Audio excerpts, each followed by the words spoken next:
আসসালামু আলাইকুম ওরহমতুল্লাহি ওবারাকাতু।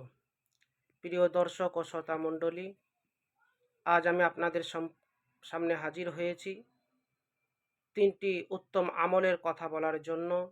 আমি মৌলানা আব্দুর রকিব। ইনশাআল্লাহ সেই আমল বিষয়ের কথা বলবো। ইনশাআল্লাহ আমরা সকলে সেগুলোর প্রতি আমল করারও চেষ্টা করব। সকলে বলি ইনশাআল্লাহ। একজন সাহাবা এসে আল্লাহ নবী সাল্লাল্লাহু আলাইহি ওয়াসাল্লামকে জিজ্ঞাসা করলেন, ইয়া রসুল আল্লাহ, সবচাইতে আল্লাহর কাছে পছন্দনীয় আমল কোনটি? আল্লাহর নবী সাল্লাল্লাহু আলাইহি ওয়াসাল্লাম বললেন, আসসালাতু আলা ওয়াক্তিহা, সময় মতো নামাজ পড়া, অর্থাৎ নামাজের সময় হয়ে গেলে ঠিকভাবে সালাত আদায় করা।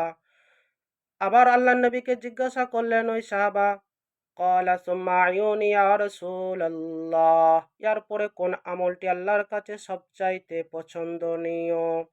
আল্লাহর নবী সাল্লাল্লাহু আলাইহি ওয়াসাল্লাম উত্তরে বললেন, বিররুল ওয়ালিদাইন, মা বাবার অনুকরণ করা, মা বাবার খিদমত করা, পিতা মাতার অনুকরণ করা।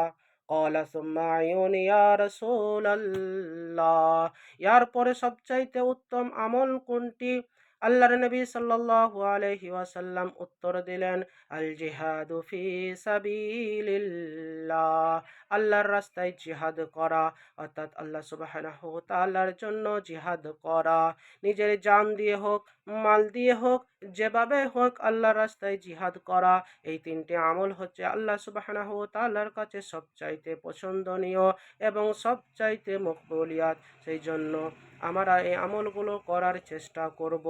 আল্লাহ সুবহানাহু ওয়া তাআলার কাছে দোয়া করি, আল্লাহ যেন আমাদেরকে এই তিনটি আমল করার তৌফিক দান করুন।